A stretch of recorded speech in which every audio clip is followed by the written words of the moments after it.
ሰላም አለይኩም ኢትዮጵያውያን፣ እንደምታውቁት እዚህ ተገታትረናል ከዚህ ሰውዬ ጋር አይደል? ሰላምታችሁ ይድረስ፣ ደህና ሁኑኝ። በጣም ግን የሚገርመው ብዙ ነገር መማር እንችላለን። እኔ እንደ አንድ ሰው እድል ያገኘ የትምህርት ሰው መጠን የሰውየው ሁኔታ ያብቹ የውሸት ጭንቀት ምንድን ነው እስከዚህ ድረስ የሚያስባቸው? በፕሬዚደንት ደረጃ ከማጭን በመሪ ደረጃ ዝም ብሎማ ምን አይነት ውሸታም ነበር ማለት ነው ድሮ። በጣም ከመጠን በላይ የሚዋሽ ምን ሆኖ ነው?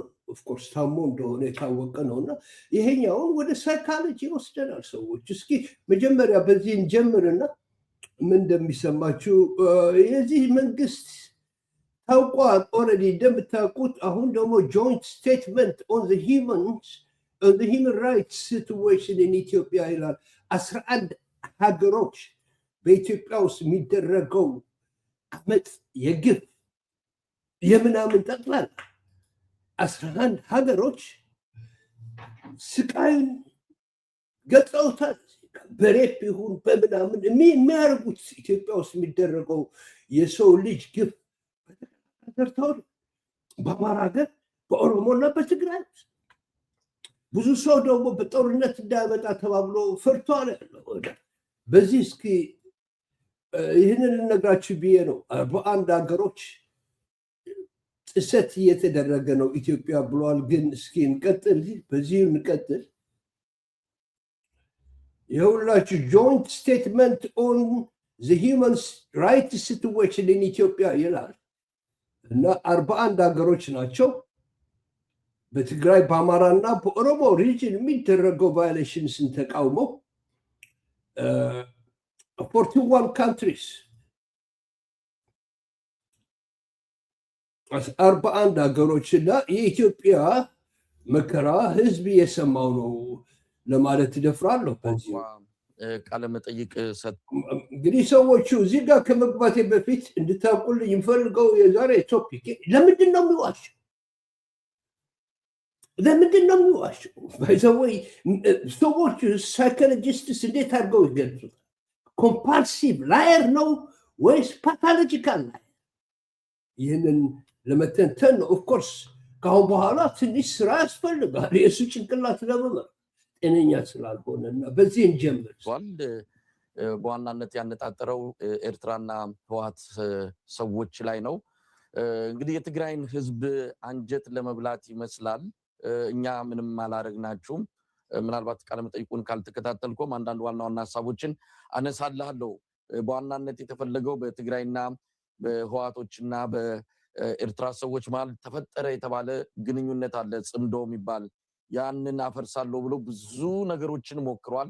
አሁን ደግሞ እስቲ በቋንቋ ወይ እዚህ ጋር ልገልጸው የምፈልገው ነገር ቢኖር አንድ ነገር ያ ጽምዶ የሚባለው የነአወር ስዒድ ነገር መከራ ሆኖበት እንዳለ እነማን ጸመዱ የሚባለው ነገር ውስጥ ገባ እና ከዛ በኋላ ለምን ውሸታም ሆነ የሚባለው ጋንቸው በሚገባቸው በሚሰሙት በቀላሉ ማስረዳት ከቻልኩ ብሎ ይመስላል። እንግዲህ ምናልባት የሱን ስነ ልቦና ብዙም እንደው የተወሳሰበ አይደለም። በጣም ቀላል የሆነ ማንም ተራ ሰው ሊያስብ የሚችለው ነገር እያሰበ ነው እንግዲህ ውሳኔዎችን፣ ፖሊሲዎችን ወደ ተግባር የሚቀይረው። ለማንኛውም በዚህ መልኩ አይቶ በደንብ የተረዳውን ክስተት አብይ አህመድ የሆነው በዚህ ምክንያት ነው በሚል ለማስረዳት ሲደክም ነው በቃለ መጠይቁ ያየ ነው። እንግዲህ ቃለ መጠይቁ በዋናነት የህወሓትን ሰዎች ማንኳሰስ፣ የህወሓትን ሰዎች ኋላ ቀር ናቸው፣ ደንቆሮች ናቸው፣ አንድ ቦታ ተቸንክረው የቀሩ ናቸው፣ ባለፈው ያ ሁሉ ጥፋት የተፈጸመው በነሱ ምክንያት ነው፣ አሁንም ተመልሰው ያንን ጥፋት በትግራይ ህዝብ ላይ ለመፈጸም እየሰሩ ናቸው፣ ስለዚህ አትስሟቸው ነው በግንባር ቀደምትነት የአብይ አህመድ የቃለ መጠይቁ መሪ ወይም ደግሞ ጭብጥ መልእክት። ሌላው እዚህ ላይ ስማርት ነኝ ብሎ ስለሚያምን ከሁሉም ሰው ጋር እኔ አይደምትሎ ሲያታልል ድሮ ሲዋሽ ሰክሲድ ያደርግ ነበረ ማለት ነው። አያችሁ የእሱ ሳይኮሎጂ ከህፃኑ ጀምሮ መስረቅና ቀጣፊ ነው። ሰዓት ስርቅ ያለው ብሏል ክላስ ውስጥ ኤሌመንተሪ ስኩል እያለ ቀንቶ፣ በዛ ላይ ደግሞ ይዋሻል። የእሱ ውሸት ብዙ ጊዜ ሰርተውለታል። መንገድ ላይ በሻሻ ውስጥ በመንግስት ደረጃ ተሟል። የሻዕቢያን መንግስት ጥፋተኛ ማድረግ ገለዋል፣ ዘርፈዋል፣ አቃጥለዋል፣ ብዙ ጉዳት አምጥቷል በትግራይ ህዝብ ላይ የሚል ነገር ነው ያነሳው። ከዛም ተሻግሮ ኤርትራን ለማሳነስ የኤርትራ ህዝብ አገሩ መቀመጥ አልቻለም፣ በየቦታው ነው የተሰደደው ወደ ኢትዮጵያ ወደ ባህር ባገኘው አጋጣሚ እየተሰደደ ሀገሩ ባዶ ሆኗል። አንድ ዩኒቨርሲቲ ማይባልም ያላቸው የሚል የኤርትራን አጠቃላይ ሁኔታ የማሳነስና የማኮሰስ ነገር ነው ሲናገር የነበረው። እንደው በአጠቃላይ ኦፍ ኮርስ ኢትዮጵያውያን ብዙ ጊዜ የኤርትራ ነገር አያስበራል ምናምን ነው የሚያሉት። ምን ይሰራ እንዳለ ባላገር ውስጥ የሚያውቁት ነገር የለም። እሱንም አቀርብላቸዋለሁ። ሰዎች በረሃ ላይ ምን ይሰራል ለባላገሩ በፍጹም ስትራክቸሩ የኤርትራ ነገር መጀመሪያ ባላገሩን ማደላደል እና በዛ ደግሞ ብዙ ስራ እንደተሰራ ብዙ አፍሪካኖች መስክረው ምንም አላየ። ኢንፋክት አንድ አሪፍ ቦታ ሳይቶት ነበር ኢሳያስ አፈወርቂ። እሱ ግን ምንም ነገር እሱ የሚያየው መብለጭለጭ ብቻ ነው። ለህዝብ የሚሆን ስራ ስለማይሰራ ስሜት አሰጠው። ከቃለ መጠይቁ አነሳስ ጀምሮ የተጠቀመበት ቋንቋ በፈለገው ቋንቋ ማስተላለፍ ይቻላል። ግን ለምን አሁን ላይ እንደምንሰማው ከሆነ የትግራይ ኃይሎች የአብይ አህመድ ወታደሮች ትግራይ እንዳይገቡ ከልክለዋል። በዘወይ አንድ ዩኒቨርሲቲ አዝመራ ዩኒቨርሲቲ ያሉት ነገር እኔ ሂጄ አይቼዋለሁ። ከ4 ወር በፊት እዛ ነበር። የሜዲካል ስኩል እዛ ነው የሚካሄድ። ሜዲካል ስኩል ይካሄዳል ያለው አዝመራ ዩኒቨርሲቲ ውስጥ። ከዛ ግን 8 የተደላደሉ ካሌጅስ እንዳሉ አስመራ ውስጥ ኤርትራ ውስጥ ማወቅም አልፈልግም። ስለሱም እናወራለን። እውነት ለመናገር አስገራሚ ነው። የፌዴራል መንግስት ሆኖ ትግራይ ከኢትዮጵያ አካል ሆና አብይ ግን ትግራይ ላይ ሰራዊቱን ማስገባት እንደማይችል ነው እየተረዳን እየመጣ ነው። እንዴት ታየዋለህ ኢንጂነር ይልቃል? መሳይ እንግዲህ እንደምታውቀው አሁን እኛ የምንናገረው ስለ ራሳችን ሀገርና ስለ ጦርነትን ይዞ አዝሎ የሚመጣ ሁኔታ ነው የምንናገረው እና ያ ስለሆነ ብዙ በደስታ የምንናገረውና እንደው አቃለን አሁን ይሄ ሰውዬ ልክ እንደ ምንድነው ተዋናያን ነው እኮ የሚሆን። አንድ ቀን የሆነ ነገር ብሎ በሆነ ጊዜ ፋኖን ጀግና የትም የሚሄድ መንግስት ፈለገውም አልፈለገውም ለሀገር ሁሉናና ለነጻነቱ ይዋጋል እድሜ ልኩን ብሎ ፋኖን ሰማይ አድርጎ ያወራል። ሌላ ቀን ደግሞ ያልመሰለው ጊዜ መሃይሞች ደንቆሮች ብሎ ያወራል። የኤርትራን መንግስትን በተመለከተ በእውነትና በፍቅር ከያዟችሁ ሁሉ ነገራችሁን ትሰጣላችሁ፣ በሌላ ወገን ደግሞ በልህና በማይሆን ነገር ካልሆነ እድሜ ልክ ትታገላላችሁ እንጂ ማትንበረከኩ ብሎ የኤርትራን ህዝብ ከሰማያት አድርሶ ይናገራል። ከዛም ያለፈ እንደው ፕሬዝዳንት ኢሳያስን በልዩ ሁኔታ አድንቆ ለኢትዮጵያ ያላቸው ፍቅር ብሎ በእጅጉ በሚደንቅ ሁኔታ ይናገራል። የህዋትንም ሰዎች ቢሆን ሌላውን ተቃዋሚ ያንቋሸሸ ለዲሞክራሲና ለተቋማዊ አሰራር ቅን አመለካከት ስላላቸው ነው መሳሪያውም ጦሩን በእጃቸው እያለ ስልጣን አስረክበውኝ ይሄዱት፣ በዚህ ልናከብራቸው ይገባል ብሎ እኔ ራሴን በተገኘሁበት ስብሰባ ውስጥ ሲናገር ሰምቼዋለሁ ሂልተን ሆቴል ውስጥ። እንግዲህ ይሄ ሰውዬ በፈለገው ጊዜ የፈለገውን ነገር የሚጫወት አንድ ሰው የሀገር መሪ ሳይሆን ቲያትረኛ ነው። እኔ የማውቀው ማለት አንድ ነገር አንድ ቋት ሌላ አይደለም። ፕላኔቱ ትክክል ነው። በየቀኑ የሚገለባበት ሰውዬ በየቀኑ የሚፈርመውን ነገር የዚህ ሰውዬ በከራም ያደረገው ግን ድሮ እኮ ብትዋሽ ያልዋሸ ሰው የለም በዚህ ዓለም ውስጥ ያልዋሸ ሰው ሳይዋሽ የሚሞት ሰው ዋይት ላይስ የሚባሉ ነገሮች አሉ። ለምሳሌ አንድ ሰው ሲደውልልኝ ቀጠሮ እኮ ስላለኝ ነው ያልመጣሁት ማለት ይችላል። ይሄ ምንም የተለመደ ነገር ነው፣ ጉዳት የለው። በደግነት ውሸት ስፒሪቹዋል ዲሰፕሽን የሚባል ማለት ምንድነው? ለምሳሌ አንድ ሰው ሊገድል ሲመጣ እና ተገዳዩ በዚህ የሮጠ ሰው አየህ ወይ ሲል አዎ አይቻለሁ በዚህ ነው የሄደው ብለህ አሳስተህ ሰውን ማዳንም አለ። ቅዱስ ውሸት ይባላል። የዚህ ሰውዬ ውሸት እኮ በማያስፈልግበት በማይጠቅምበት ጉዳይ ውስጥ የሚገባበት ነገር በሽታ ነው እንጂ ሰዎቹ በጤና አይደለም። የታወቀ ነው ይሄ በሽተኛ እንደሆነ ሁላችንም አምነንበታል ኦልሬዲ። በዚህ በቴክኖሎጂ ታይም አርቲፊሻል ኢንተለጀንስ ነው የምፈልገው። ይሄ ሬከርድ ሆኖ ይቆያል እስከ ዘላለም ሰው እስካለ ድረስ ይህንን ማወቅ እስኪያቅተው ድረስ ዲዛይን ፍላጎት የመዋሽት በፍጹም ከቁጥጥር ውስጥ ይሄደ የኤርትራ መንግስትም ሆነ መሪዎችም ሆነ አጠቃላይ ኤርትራ የሚባለው ሀገር ዛሬ የተፈጠረ አይደለም። አብይም ዛሬ የተፈጠረ አይደለም። ኢትዮጵያም ዛሬ የተፈጠረች ሀገር አይደለም። እንደውም ከአንድ ወርና ከሁለት ወር በፊት ያለው ሁኔታና አሁን ያለው ነገር በምንም አይነት የተቀየረ ነገር የለም። የተቀየረ ነገር ቢኖር አብይ የማይችል ሰው ስለሆነ ቀን በሄደ ቁጥር እየሟሟና አለበት ወንበር ላይ እየሰንፈጠ ስለሄደ ባህሪው በየቀኑ እየተለዋወጠ መምጣቱን ነው እና የኤርትራ ዩኒቨርሲቲ አለመኖርና የኔሽን ቢልዲንጉ ችግር አለበት የለበት የሚለው ዛሬ የተፈጠረ ነገር አይደለም። ከአብይ ጋር ሲፈጠር ጀምሮ ኤርትራ ከኢትዮጵያ ከተለየ ጀምሮ 30 ምናምን ዓመት የቆየ ሀገር ነው። ስለዚህ ዛሬ ከአብይ ጋር ሲጣላ የተለየ ነገር ሆኖ የሚመጣ ወይም ደግሞ በተለየ ሁኔታ የሚበየን ወይም ደግሞ ለሚመጣው ነገር ሁኔታ ለኤርትራ መንግስት ችግር ሊሆን የሚችል ነገር በፍጹም የለም እና እሱ ያልገባው ነገር የሀገር ህልውናና ናሽናሊዝም ችግር ውስጥ ሲገባና የኢኮኖሚ ጦርነት ሲሆን ኢኮኖሚና ናሽናሊዝም ሲዋጋ ናሽናሊዝም ሁሉ ጊዜ እያሸነፈ እንደሚሄድ ሀገራዊ ብሔርተኝነት መጽሐፍ አንብቦ አያውቅም እና ያን እዚህ ጋር ኢንጂነሩ የተናገረው በጣም አሪፍ ነው። ሰዎች ናሽናሊዝም የሚባል ነገር ምንድነው? ናሽናሊዝም ማለት መጀመሪያ ሀገር ነው። ምግብ እንኳን ከምግብ በፊት እንኳን አገር ነው እና የኢኮኖሚ ችግርና የሀገር ችግር ሲመጣ መጀመሪያ ወደ ሀገሩ ነው የሚሄደው ሰው። ወደድንም ጠላንም ኤርትራ ብትጠቃ ሁን ኤርትራዊ በጠቅላላ እዛ ጋር ውስጥ ነው አገሩን ለመከላከል ጥሩ አድርገው ነው የተናገረው እና አብቹ እንዴት አድርገው ነው ከታች መጥቶ የሚያሸንፍ ምን ስለማድረግ ስለማያውቅ ነው እኔ ሌላ ልለው አልችልም። ስለዚህ ይሄንን ብዙ ሀያላን ሀገሮች በየቦታው እየገቡ ደጋግመን እስከሚሰለች ድረስ እንደምናቀው አንተም እንደምታቀው ኢራቅ ውስጥ አሜሪካ ገብቶ አፍጋኒስታን ውስጥ የተለያየ ራሽያ ገብተዋል፣ እንግሊዝ ገብተዋል፣ አሜሪካ ገብተዋል። ሁሉም ምንድነው the graveyard of empires ነው የሚባለው አፍጋኒስታን ማለት ደሃ ሀገርና ተራራ ያለበት ምንም ነገር የሌለበት ሀገር ነው። ግን ሁሉ ጊዜም የደፈሩትና ኃይሎች ሁሉ ያሸነፈ የሚወጣ መንግስት ነው። ያ ማለት እንግዲህ ናሽናሊዝም አንድ ሀገር በቃይ ካለ እኛም ቢሆን በ1936 የቦምብ እየወረደብን የመርዝ ጋዝ እየወረደብን ከ5 ዓመት በኋላ ለአስጨራሽ ጦርነት ጣሊያንን ያሸነፈ በጦር መሳሪያና በኃይል ብልጫ እኛ ትልቅ ስለሆነ አይደለም።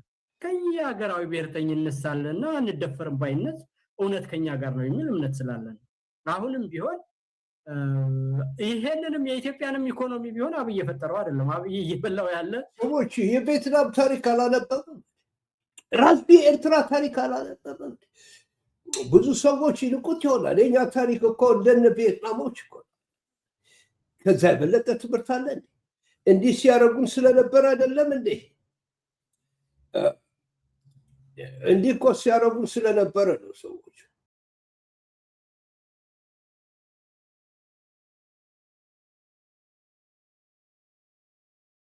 አይደለም እንዴ? ማን ነው የሚያቆም?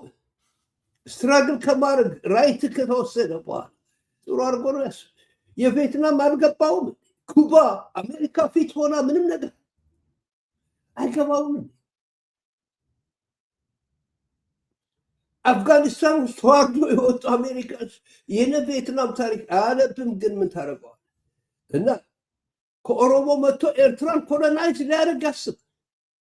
በጣም የሚገርም በጣም ይገርም። ያመሰው ያለ እየገደለው ያለ እንጂ አሁን ለተቀመጠበት ወንበር ላይ ያበቁትም ሆነ ይሄንን ኢኮኖሚ ያፈሩት ህዋቶች ናቸው። እሱ አይደለም። እዛ በስባሽ ፖለቲካል ዲኬይ ውጤት እንጂ አብይ በራሱ ስትራቴጂ ነድፎ እንደምታየው የውጭ ግንኙነትን ያሻሻለበት የሀገር ኢኮኖሚን ያሻሻለበት ሰላምና መረጋጋትን ያመጣበት የሀገርን ደህንነት ያስተካከለበት በህብረተሰብ መካከል ያለን መስተጋብር ያስተካከለበት ምንም አይነት ፖሊሲ ኑሮት ሳይሆን የዛ የፖለቲካል ዲኬይ ውጤት ሆኖ ያንን የባሰ ሀገርን ሊያጠፋ የደረሰበት ሁኔታ ነው ያለውና በዛ ደረጃ ስታየው አሁን በዚህ ተሞኝቶ ከኤርትራም ህዝብ ፈርቶ አብይን የተለየ አቋም ይዝበት አይደለም እንደውም በዓለም አቀፍ ግንኙነቱና ባለው ሁኔታ ከአብይ የተሻለ ብዙ ኃይሎችን ከጎኑ እንዳሰለፈ የታወቀ ነገር ነው ነጮች እሱን የሚያዩ ይመስለዋል እኮ አብቹ ከፈለገ የኤርትራ መንግስት እኮ ከአሜሪካኖች ጋር ምንድነው የምትፈልጉት ባህር ነው ይሆናል ይዘጋል እኛ ግን እንደዛ ስላልሆን የራሳችን የኢንዲፔንደንስ ስሜት ስላለን ነው መንግስት እንደዚህ የሚሰቃያል አንዴ ኢንጂነሩ ተናግሮት ነበር በቀል ፈረንሳይ ስላለ አይደለም ጅቡቲ ውስጥ ብሎ ተቀብሎ ያለው የኢትዮጵያ መንግስት እኛ ደግሞ አሽከሮች መሆን ከፈለግን እኮ ኮምፕሮማይዝ ማድረግ አንፈልግም የኛን ኢንዲፔንደንስ እንጂ እዛ ባህራችን ውስጥ አንዱ ጋር በልዛ ተጫወት ብለው አሜሪካ ምን ያደርጋል አብቹን ከሚፈልገው በላይ ኢሳያስን ይፈልጉት አሜሪካኖች እመኑት አትመኑ በባህር ከሆነ ስለዚህ ህዋትም ቢሆን ያኔ ወራጅ ኃይል በመሆኑና በነበረው የጦርነት እና ባብቹ ጦርነት ልንቦካ ኦፍ ኮርስ ሊያበላሽ ይችላል በድሮን በመናምን ግን በቀጥታ እዛው እስከገባ ኤርትራዊ ደግሞ ምን እንደሚያደርጋት አሁን በተለይ በጽንዶ ጸደናል የሁላችሁ እኔና ወንድሜ ኢንጂነሩ ጸምደናል ኦሬዲ ጸምደናል በሐሳብ እኮ መጽመድ ነው ታይተን ግን አናቅ አንድ ጊዜ ግን እንደምንገናኝ ተስፋ አደርጋለሁ ህይወት ካለ ናሬቲቭ ውስጥ ሲሸነፍ በስተቀር የአብይ ልዩ ተዋጊነት እንዳልሆነ ሁሉን ነገር ያዛችሁትን ይዛችሁ ውጡ ጦርነቱን ህዝባዊ ያደርጉልኝ ብሎ ለምኖ በኢትዮጵያ ህዝብ ላይ በቆመረው ቁማር እንዳገኘ የታወቀ ነገር አማራ በኩልም በኦሮሚያም ያለው ኃይል ሁሉ ወደፊት እያየና መጪውን የኢትዮጵያ ሁኔታ በጋራ ለመበየን የጋራ መግባባት የተደረገበትና ባልተለመደ ሁኔታ በታሪክ ታይቶ በማይታወቅ ሁኔታ በጋራ እየተመሙ ያሉበት ሁኔታ ነው ያለውና ያው ስራዬ ነው ነገር ማጥናት ግን ሰዎቹ ፕሮፌሰሩ ደግሞ ቡልሺት ነው ምናምን የሚል ነገር ጽፎ ነው ስለሱ ተመራው ለምንድን ነው የሚዋቸው ሰው ምን ሆነ ይሄ በሽታ ነው የሳይኮሎጂ በሽታ እና ፕሮፌሰሩ ላቀረበው እኔም አቀርባለሁ የኢትዮጵያ ጠቅላይ ሚኒስትር ወይም የብልጽግናው ፕሬዝዳንት ይዋሻሉ ማለትም ማንም የሚከራከርበት ጉዳይ አይደለም ይሄ ትንንሽም ውሸት ይዋሻሉ ትልልቅም ውሸት ይዋሻሉ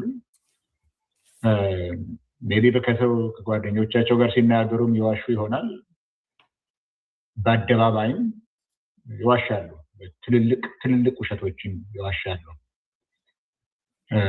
እንዲህ ማድረግ ማለት መሪዎች መዋሸት አዲስ ነገር አይደለም ከግሪክ ስልጣኔ ጊዜ ጀምሮ የመሪዎች መዋሸት አለ ለተጠቃሚውም ለስልጣንም ለሀገርም ለሉዓላዊነትም የሚጠቅም አይደለም ስለዚህ አለ ይባላል ሰዎቹ እዚህ ጋር በጣም ኢምፖርታንት ነገር የነገረን የሆነ መንግስት አንዳንድ ነገሮችን አስተካክለዋል ህዝቡ እንዳይደነግጥ እንዳይቦካ ወይ ደግሞ አደጋው ሲገባ አንዳንድ ነገር ያደርጋል ይሄ ሁሉም ሰው የሚያውቀው ግን ከተያዘ ደግሞ ህዝቡ ይጠርገዋል ያብቹ እኮ የሚቆጣጠረው ያጣ መንግስት ህዝቡን ከፋፍሎ እንደፈለገው የሚዋሽበት ቦታ ነው ያዘጋጀው ምክንያቱም ውሸቱን ሊቆጣጠራችሁ አብቹ ሊቆጣጠራችሁ ውሸት እንደዋሸም የሚያውቅ ሰው አይደለም ሜንታሊ ኢምፔርድ ነው ታሟል ሰዎች ወዷል ነገር ግን አሁን የሚደረገው ውሸት በትንሹም ነገር የምትዋሸው በትልልቁም ነገር የምትዋሸው በአደባባይም በግልም በፓርላማም ዝብሮ መልቀቁ ይሄ በሽታ ነው ወይስ ምንድነው ለምንድን ነው ሰው እንደዚህ የሚሆነው የሚለው ነገር ላይ ዝም ብለህ የምትተዋው አይደለም የሚመራ 130 ሚሊዮን ህዝብ መሪ የሆነ ሰው 7 ዓመት ሙሉ ትልልቅ ውሸቶችን በሚዋሽበት ጊዜ ይሄ መገለጽ አለበት ምን ማለት እንደሆነ መታወቅ አለበት የተናኘው ጥሩ ነው በኢትዮጵያ ታሪክ ውስጥ እንደዚህ አይነት በዓለም ታሪክ ውስጥ ታይቶ አይታወቅም መጠናት አለበት በደንብ ኢትዮጵያ ኢንተሌክቹዋልስ በደንብ መመርመር አለባቸው እዚህ ሰው መሪያቸው ነው ሊያጠፋቸው ነው ሰው እዚህ ጋር ተደርሷል። የተደረሰው የት ነው? ሁሉም ሰው እንደሚዋሽና ክሬዚ እንደሆነ ተረድቶታል። ይሄ ውሸት ግን ኖርማል ውሸት አይደለም፣ ዋይት ላይስ አይደለም፣ በጣም አገር የሚያጠፋ ውሸት። ለዛ ነው በሚል ነው እንግዲህ ወደዚህ የመጣሁት። ምክንያቱም በጽሁፉ ላይ የፊሎሶፈርስ አሉ፣ የፖለቲካል ሳይንስ ሰዎች አሉ፣ የታሪክ ሰዎች አሉ። እነዚህ ሶስቱን አንድ ላይ በማምጣት የሶስቱን አመለካከት ያደርጉት ነገር ዝም ብሎ ውሸት አይደለም። የፖለቲካ ጥቅም አለው፣ የፖለቲካ ስልት ነው። ዶክተሩ ትክክል ነው፣ ስልት ነው። ኦፍኮርስ ግን የማንክደው በሽታ እንደሆነም የታወቀ ነው። ስልት እኮ ውሸት እኮ መጠን አለው። ራስህ እኮ ብለዋል። ለስልት እኮ ብዙ ሰው ይጠቀምበታል፣ ለፖለቲካም ይሰራል እኮ። የዚህ ሰውዬ ኤክስትራኦርዲነሪ የሆነ ናርሲሲስቲክ ውሸት ግን በሽታ ነው፣ በሽታ ነው። ኦፍኮርስ እንደ ዓላማም ነው ይጠቀምበታል፣ ግን አሴፕታም ሊቆጣጠረው የማይችል በሽታ እንዳለው ግን የታወቀ። ይህንን በእውቀት ላይ እስካሁን ድረስ ሲደረጉ የነበሩትን ያጠኑ ሰዎች ምን እንዳሉ ራሴን አስተምሬ ዲፕሎማሲ፣ በፖለቲካ፣ በጦርነት፣ በእነዚህ ሁሉ ነገሮች ላይ የሚደረጉ ነገሮቹ ውሸቱ ከምትገምተው በላይ ስለሆነ የሚዋሹት ውሸት በጣም የምትገምተው በላይ ስለሆነ በተለይ በዚህ በመጨረሻው ፓርላማ ላይ ሲደረጉ የነበሩ ውሸቶች መጋነናቸው ከምታስበው በላይ በመሆናቸው ደግሞ እኮ ቬሪፋያብል ናቸው። በቀላሉ ውሸት መሆናቸውን ልትነግር ትችላለህ። በዚህ ምክንያት ነው እኮ በሽታ ነው ብለው በጣም በጣም በጣም እንደዚህ አይነት ውሸት በተለይ በመንግስት ደረጃ በመሪ ደረጃ። ስለዚህ አብቹ እንደታመመ ምንም አይነት ጥርጣሬ የለኝም። አንዳንድ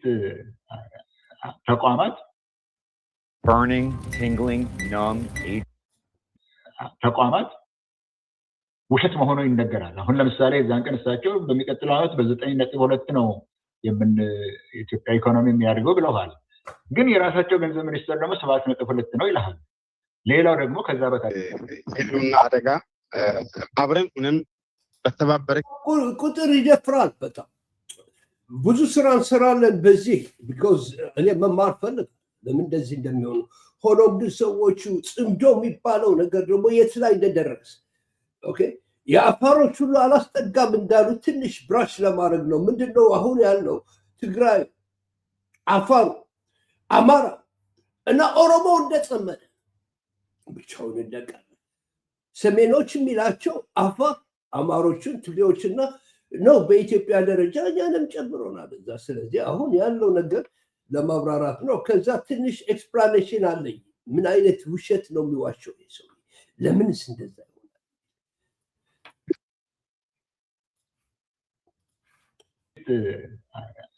ተቋማት ውሸት መሆኑ ይነገራል። አሁን ለምሳሌ እዛን ቀን እሳቸው በሚቀጥለው ዓመት በ9.2 ነው የኢትዮጵያ ኢኮኖሚ የሚያድገው ብለዋል። ግን የራሳቸው ገንዘብ ሚኒስትር ደግሞ 7.2 ነው ይላል። ሌላው ደግሞ ከዛ ሆነን በተባበረ ክንድ ካልታገልነው ወደ ከፋ ደረጃ ሊያሸጋግረን ስለሚችል ሁሉም የኢትዮጵያ ወጣት ያለውን ነባራዊ ክቡራን አድማጮቼ አይታችሁት ይሆናል። እኔ እንደምታውቁት ጋዜጠኛ አይደለሁም። ግን እየሰበሰብኩ ከነሱ ያስገባው የራሴ ስሜት እሰጣለሁ። ይሄ አፋር ታጋይ ነው። ኦኬ አንጻር ማን ነው ማለት ነው? አብቹና እዛ አፋር ውስጥ ያለው መንግስት ምን አይነት እንደሆነ ከአብቹ ጋር የሚሰራው በሁሉ በኩል መከራ ደርሶበታልና ይህንን ካልታገልነው ወደ ከፋ ደረጃ ሊያሸጋግረን ስለሚችል ሁሉም የኢትዮጵያ ወጣት ያለውን ነባራዊ ሁኔታ ተገንዝቦ በተለያየ ጥቅም ሳይታለል ሳይሸወድ እንደው በጊዜ ነቅቶ መተንፈስ በምንችልበት ደረጃ ላይ ሳለን መተንፈስ እስኪያቅተን ድረስ አንቆይ። መተንፈስ እየቻልንበት ባልንበት ደረጃ ላይ ሆነን መንቃት አለብን፣ መታገል አለብን። አገዛዙን በተባበረ ክንድ ሆነን ታግለን መጣል አለብን። የሁላችሁ ኢትዮጵያ ክፍል በቦሌም በባለም ብዬ ማዳከም አለብኝ ብሎ ህወሓትን ከነህዝቡ ለመጨረስ እንደተነሳ ሁሉ ልክ የአፋር ክልል ፕሬዝዳንት አወል አርባም የሰሜኑን የአፋር ዞን ልክ እንደ ህወሓት ወይ ደግሞ ልክ እንደ ትግራይ ህዝብ ለማዳከም ነው ቆርጦ የተነሱት በአንድ ሁላችሁ ሰዎቹ ይሄ እንግዲህ ጽምዶ ቢባለው አወል ሰዒድ እዛ ድረስ ሄዶ ህዝቡን ኮስኩሶ ተግባብቶ የመጣበት ነገር ነው። ራሱ ሰውየው አፋር የሚባለው ሪጅን የሚገዛው ሰውዬ አቃጣሪ እንደሆነ እና ህዝቡም አቃጣሪውን ለመጣል እንደተነሳ አሁን እዚህ ጋር ሁሉም እንደተስማሙ ኢትዮጵያውያን የምንሰማው ያለ ነው የምናየው ያለ ነው እና እንኳን ደስ አላችሁ። በአንድ መልኩ ነው የተነሱት። ሰሜኑን ጠቅላላ ሰሜኑን የሚባለው ነገር ለማዳከም ማለት ነው እና አብይ ሰሜኑን ለማጥፋት በሚያደርገው እንቅስቃሴ በኦሮሞ ህዝብ ውስጥ ለመደበቅ በርግጥ ይሞክራል። አሁን እሱ ጋር የለም አብይ ጋር አይደለም እኮ ነቅቶበታል። አውቆራም ጋር አዳዲስ ጦርነቶች ይገባል የሚሉ ስጋቶች በየአቅጣጫው እየተነሱ ነው። ምናልባት ይሄ ነገር የእናንተ ትግል ላይ ተጽዕኖ ይኖረዋል? በነገራችን ላይ አብይ ውሸት ነው። ከኤርትራ ጋር ጦርነት አያደርግም። እኔ እንደኔ እምነት አያደርግም ጦርነት። ምክንያቱም አቅሙ የለም ለዛ የሚሆን የገዛ የቤቱን ችግር አልፈታም። መጀመሪያ ከፋኖ ከኦላ ከህወሓት ኦር ከጉጉሞ ከነዛ ቢያመልጡ ነው ወደ ከነዛ ቢያልፉ ነው ወደ ኤርትራ ምትኩሶ ከኤርትራ ጋር ጦርነት ጀምረው ሲጀመር ከዛ ያምልጥ እስቲ መጀመሪያ ከዛ ያምልጥ በፋኖ እየተማረከ አይደል እንደ ክፍለ ጦር ባንደ እየተማረከ አይደል እንደ እየዋለ ያለው ጭራሽ በእኛ ላይ ሊፈጥርብን የሚችል አይነት ምንም አይነት ተጽዕኖ የለም። አይጀምርም ወደ ኤርትራ ጦርነት። እንደ ሀገር የተደቀነብን ህልውና አደጋ አብረን ሁነን በተባበረ ክንድ ካልታገልነው ወደ ከፋ ደረጃ ሊያሸጋግረን ስለሚችል ሁሉም የኢትዮጵያ ወጣት ያለውን ነባራዊ ሁኔታ ተገንዝቦ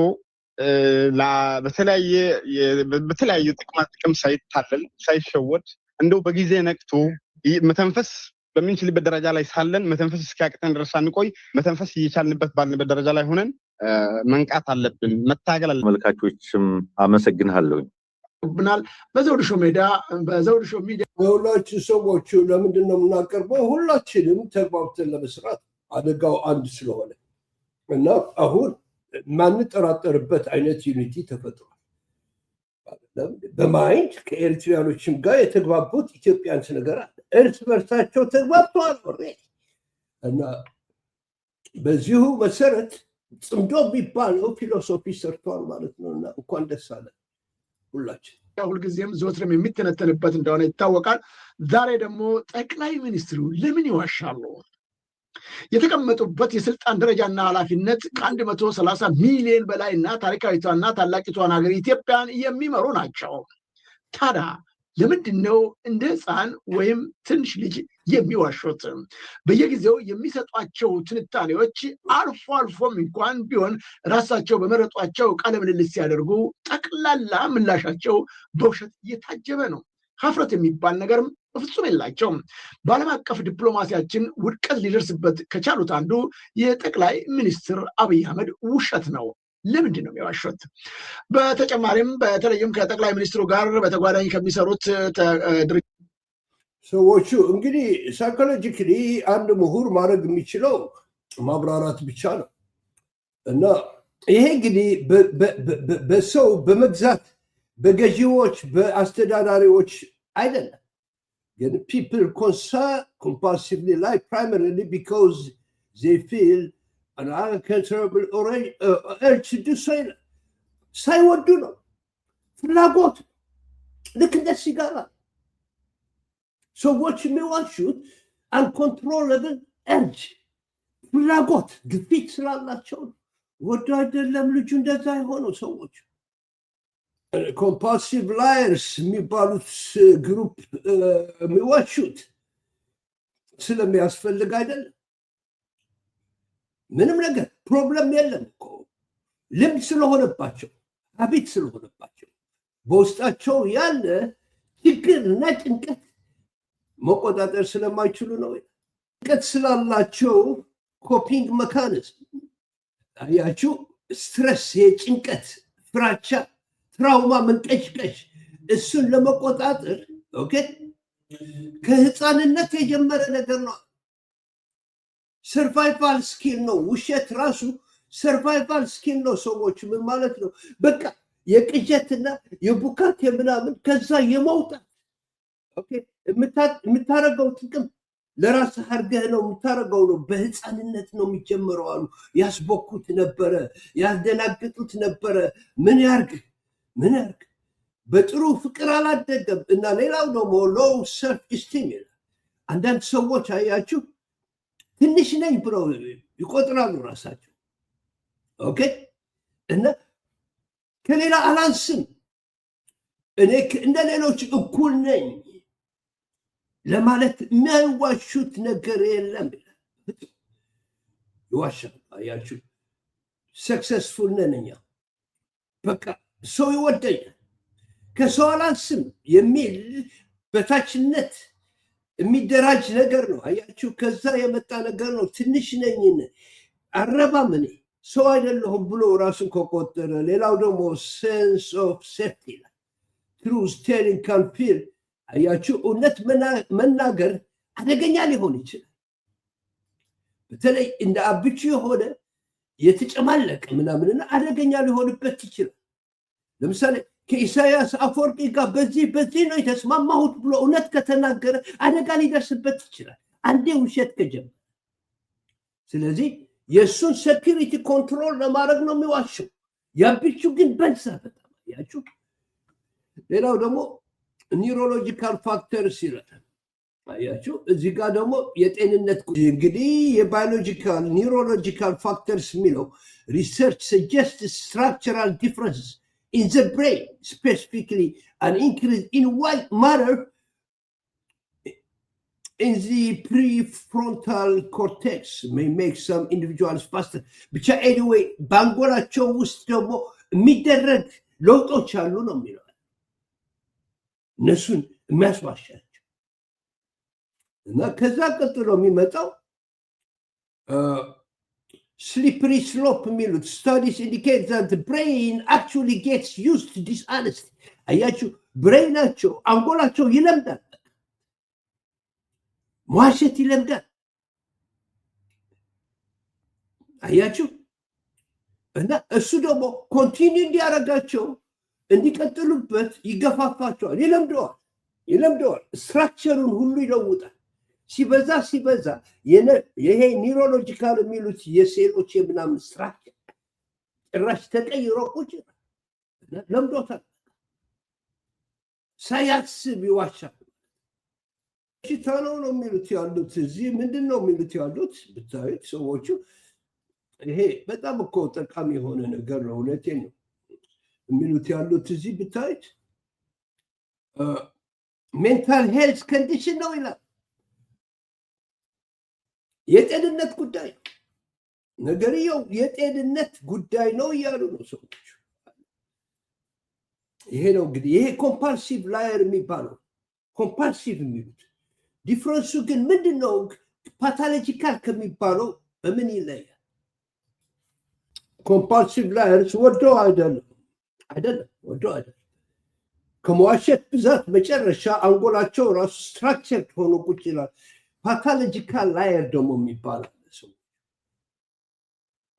ኦኬ ምንድነው ዲፍረንስ? ይሄ ፓታሎጂካል ላየር የሚባለው ግን ከባድ ነው በጣም ምክንያቱም እንደዛ አይደለም።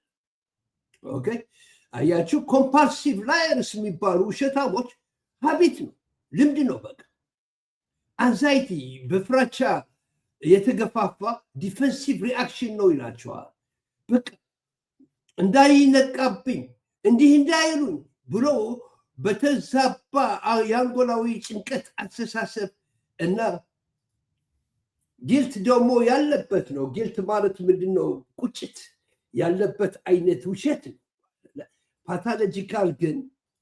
ፓታሎጂካሊ ግን አላችሁ ኮንትሮል ለማድረግ ህዝቡን ኮንትሮል ለማድረግ ህዝቡን ለማታለል ያችሁ ጌይን ያለው ነገር ጥቅም ያለበት ልክ ዶክተሩ ሲለው የነበረ አላማ ነው የሚያደርገው ለዓላማ ነበር የሚያደርገው የሚባለው ፓታሎጂካል ላየር ስለሆነ ኦኬ በፍጹም ሀዘኔታ የላቸውም ምንም አይነት ምክንያት የላቸው እንደዚህ ነው እንግዲህ ዲፈረንሳቸው እና ምንድነው ሞቲቬሽናቸው የነሱ የፓቶሎጂካል ላየርስ የሚፈልጉት ነገር ጎል ለማድረግ ነው አምሹር በዚህ ሪሰርች ነው የመጣው ድራማ ነው የሚሰሩት ኦኬ ሌሎቹ የሚዋሹት በፍራቻና በቃ ያላቸውን ሰቀቀን ስለራሳቸው ለማስወገድ ነው ፓቶሎጂካል ላየር ግን በአላማ ነው ስለዚህ በዶክተር አገር አለት በፕሮፌሰር እስኪያስ ኦኬ ምን አይነት ውሸታም ነው ሁለቱንም ነው ምክንያቱም አብቹ በሆነ ባልሆነ ይዋሻል ሆነ ባልሆነ ይዋሻል እንደምታውቁ ስለዚህ እሱ ፓቶሎጂካል ላየር ኖ አምን ኮምፓልሲቭ ላየር ያደርገዋል በሀብት በጠባይ habitual በቃ በተለምዶ ካልዋሸ መኖር አይችልም ዝም ብሎ ይዋሻል ይቀደዳል ፐርፐስ የለው ሚኒንግለስ ድብብቆሽ የሚፈራውን ራሱን ስለሚቦካ ነው የሚፈራው እንደዚህ አይነት ውሸት የሚዋሻው ከራሱ ለመሸሽ ሌላ ሰው ለመምሰል ፓቶሎጂካል ግን ሰዎቹ ለዓላማ አታልዬ ሰዎችን እንዲህ አደርጋቸዋል እኔ ይዛቸዋል ቁጥጥር ስር አስገባቸዋለሁ ቁጥጥር የሳተ ሰው ነው እንደዛ ስለዚህ ፓቶሎጂካል ላየር በፐርፐስ በዓላማ የሚያደርግና በሀብት ያበደ የታመመ ውሸታም ነው ብዬ ነው እንደመድበው ሰዎቹ በዚህ ደመድማለሁ ግን ሞር ማጥናት ይኖርብናል ግን ውሸትሳ ለምሳሌ ናርሲሲስቲክ ሲሆን እንዳብቹ ራስ ወዳድ ነፍሰ ወዳድ አይደለም ብላችኋል ራስ ወዳድ ነፍሱን በጣም ስለሚጠላ ራሱን በጣም ይወዳል ከገባችሁ ስቃይ ነው የሚያድረው ምኞቱ አይሳካም በዚህ ምክንያት ራሱን ሲረግም ያድራል ግን ይሄ የሱ ኢጎ ፍቅር ስላለው ግን የፈለገውን ነገር ኢጎ የሚፈልገው ዲማንድ የሚያደርገው የናርሲሲስት ሰፕላይ ራሱን ሰፕላይ ያደርጋል በውሸት ራሱን በቃ ሰልፍ ዲሰፕሽን ራስን ማታለል ቋንቋውን እየተናገርኩት ነው በእንግሊዝኛ ሰዎች ግን በአማርኛም እየነገርኳቸው ራስን ማታለል መጨረሻ የት እንደሚደርስ እናየዋለን እና የአንጎል ጭንቀት እና የአእምሮ እንግዲህ አንጎል ሲባል ራሱ አንጎሉ ራሱ ተበላሽቷል ቅርጹ ለውጧል ሰዎች ኒውሮሎጂካሊ ስፒኪንግ በኒውሮሎጂ ሳይንስ ሲነገር ይሄ ነገር ለምዶታል ኦሬዲ መቆጣጠር አይችልም በአእምሮ ደረጃ ደግሞ በሳይኮሎጂ ሌላ አይነት ጭንቀት ስለዚህ በእንደዚህ እንገልጸዋለን ዋናው ግን ጽምዶ ጸንደናል ይህን ሰውዬ ማስወገድ ብቻ ነው እንቀጥልበታለን ይህን ትምህርት ቻው ደህና